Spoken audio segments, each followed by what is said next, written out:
Hi, ഞാൻ doctor Nitin Raj. Alappuzha ഡിസ്ട്രിക്റ്റിൽ ചേർത്തല വയലാറാണ് എൻ്റെ സ്വദേശം. ഞാൻ MBBS കംപ്ലീറ്റ് ചെയ്തത് അവിസന്ന തജിക് സ്റ്റേറ്റ് മെഡിക്കൽ യൂണിവേഴ്സിറ്റിയിൽ നിന്നാണ്.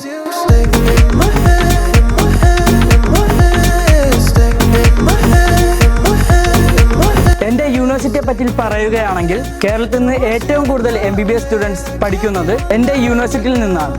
അതുപോലെ തന്നെ കേരളത്തിൽ നിന്ന് ഏറ്റവും കൂടുതൽ ഡോക്ടേഴ്സ് FMG ക്ലിയർ ചെയ്ത് കേരളത്തിൽ പ്രാക്ടീസ് ചെയ്യുന്നതും എൻ്റെ യൂണിവേഴ്സിറ്റിയിൽ നിന്നാണ്. എൻ്റെ ബ്രദർ ഡോക്ടർ മിഥുൻ പഠിച്ചിറങ്ങിയതും അവിസന്ന തജിക് സ്റ്റേറ്റ് മെഡിക്കൽ യൂണിവേഴ്സിറ്റിയിൽ നിന്നാണ്. എൻ്റെ ബ്രദർ ഡോക്ടർ മിഥുൻ വർക്ക് ചെയ്യുന്നത് എറണാകുളം ജനറൽ ഹോസ്പിറ്റലാണ്. ചേട്ടൻ പഠിച്ചത് ഈ യൂണിവേഴ്സിറ്റി തന്നെയാണ്. എനിക്ക് നല്ലൊരു അഭിപ്രായവും നല്ലൊരു റിവ്യൂവും കിട്ടിയോണ്ട് തന്നെയാണ് ഞാൻ ഈ കോളേജ് ചൂസ് ചെയ്യാൻ കാരണം. ഇന്ന് ഞാനും എൻ്റെ ചേട്ടനും രണ്ടുപേരും ഡോക്ടേഴ്സാണ്. ഇതിനെല്ലാം കാരണം അവിസന്ന തജിക് സ്റ്റേറ്റ് മെഡിക്കൽ യൂണിവേഴ്സിറ്റിയാണ്. ദൈവത്തിൻ്റെ ഒരു കാരുണ്യം, എൻ്റെ പാരൻസിൻ്റെ പ്രയേഴ്സും പിന്നെ ഈ കോളേജും അതിനെ സപ്പോർട്ട് ചെയ്തുകൊണ്ടാണ് നമുക്ക് ഈ ഡ്രീം അച്ചീവ് ചെയ്യാൻ സാധിച്ചത്. എനിക്ക് ഈ ഫസ്റ്റ് ആൻസറിനെ FMG ക്ലിയർ ചെയ്യാൻ സാധിച്ചത് അവിടുത്തെ ക്വാളിറ്റി ഓഫ് എഡ്യൂക്കേഷൻ, അവിടെ ഹോസ്റ്റൽ ഫെസിലിറ്റീസ്, അവർ പ്രൊവൈഡ് ചെയ്യുന്ന ഫുഡ്, ഇതെല്ലാം എൻ്റെ ഒരു എഡ്യൂക്കേഷനെ ബാലൻസ് ചെയ്യാൻ വളരെയധികം സഹായിച്ചു. എൻ്റെ ബാച്ച് വന്നിരുന്നത് 150+ സ്റ്റുഡൻസ് ആയിരുന്നു. അതിൽ 20 അംഗങ്ങൾ അടങ്ങുന്ന സ്റ്റുഡൻസ് അടങ്ങുന്ന ഒരു ബാച്ചായിട്ടാണ് സെപ്പറേറ്റ് തിരിച്ചാണ് നമുക്ക് ക്ലാസ്സുകൾ നടന്നുകൊണ്ടിരുന്നത്.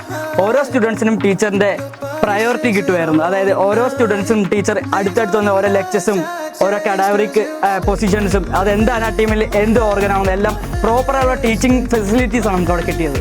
നമ്മുടെ നാട്ടിലെ മെഡിക്കൽ കോളേജിലെ പോലെ തന്നെ നല്ലൊരു പ്രാക്ടിക്കൽ സൈഡാണ് എനിക്ക് ഈ കോളേജിൽ നിന്ന് ലഭിച്ചത്. കേരളത്തിലെ മെഡിക്കൽ കോളേജിൽ പോലെ തന്നെ നല്ല രീതിയിലുള്ള ഒരു ക്ലിനിക്കൽ എക്സ്പോഷറാണ് എനിക്ക് ഇവിടുന്ന് ലഭിച്ചത്. നമുക്ക് 27 ഓൺ ഹോസ്പിറ്റൽസ് ഉണ്ടായിരുന്നു. അവിസന്ന മെഡിക്കൽ കോളേജിന്റെ ജനറൽ ഹോസ്പിറ്റൽ പേരാണ് കോർപ്പസ് ഹോസ്പിറ്റൽ. നമ്മുടെ ഈ കോർപ്പസ് ഹോസ്പിറ്റലാണ് എല്ലാ വിധത്തിലുള്ള സർജറീസും പോസ്റ്റ്മോർട്ടം മറ്റുള്ള എല്ലാ പ്രൊസീജിയേഴ്സും നടക്കുന്നത്. സെൻട്രൽ ഏഷ്യ തന്നെ ബിഗ്ഗസ്റ്റ് ഹോസ്പിറ്റലാണ് ഞങ്ങളുടെ പീഡിയാട്രിക് ഹോസ്പിറ്റൽ വരുന്നത്. അതിന്റെ പേര് പറഞ്ഞാൽ ഇസ്റ്റിക്ലോർ പീഡിയാട്രിക് സെന്റർ എന്നാണ്. ഇത് നമ്മുടെ കോളേജിന്റെ ഒരു ഓൺ ഹോസ്പിറ്റലാണ്.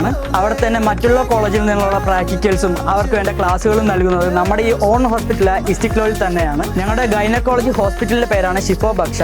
ഞങ്ങളുടെ ന്യൂറോളജി ഹോസ്പിറ്റലിന്റെ പേരാണ് നവോമെഡ്. വൈറൽ ഇൻഫെക്ഷന് വേണ്ടിയുള്ള ഹോസ്പിറ്റലാണ് ഞങ്ങളുടെ ഇൻഫെക്ഷ്യസ് ഹോസ്പിറ്റൽ. ജോർജിയ പോലെയോ ഉസ്ബെക്ക് പോലെയോ പ്ലാസ്റ്റിക് ഡമ്മി വെച്ചല്ല ഞങ്ങൾ പഠിച്ചത്. ഞങ്ങൾക്ക് അവിടെ പ്രോപ്പറായിട്ട് ഒരു കടാവർ ഉണ്ടായിരുന്നു.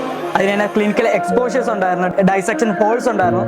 അതുകൊണ്ട് തന്നെ നമ്മുടെ അവിടുത്തെ എഡ്യൂക്കേഷൻ എന്ന് പറയുമ്പോഴത്തേക്ക് ഒരു വെൽ ഡെവലപ്ഡ് കൺട്രീസിലെ പോലെ തന്നെയായിരുന്നു. അവിടുത്തെ ഒരു ക്വാളിറ്റി എഡ്യൂക്കേഷൻ ആണ് ഇന്ന് എനിക്ക് ഈ സ്ഥലത്താണ് ഞാൻ നിങ്ങളുടെ മുമ്പിൽ വരാൻ സാധിച്ചത്. എനിക്ക് എൻ്റെ ബ്രദറിനും MBBS അല്ലെങ്കിൽ ഡോക്ടർ എന്ന പദവി ലഭിക്കാൻ കാരണമായത് അവിസന്ന സ്റ്റേറ്റ് തജിക് മെഡിക്കൽ യൂണിവേഴ്സിറ്റിയാണ്.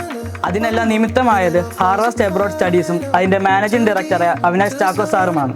ഫിനാൻഷ്യലി അൺസ്റ്റേബിൾ ആയിരുന്ന ഞങ്ങളെ ഈ ഡോക്ടർ എന്ന ഒരു സ്വപ്നം ഡ്രീം അച്ചീവ് ചെയ്യാൻ സഹായിച്ചതും അവിനാഷ് സാർ ഈ ഹാർവാസ്റ്റ് എബ്രോഡിനും അതിന് വലിയൊരു പങ്ക് തന്നെ നിർവഹിച്ചിരിക്കും.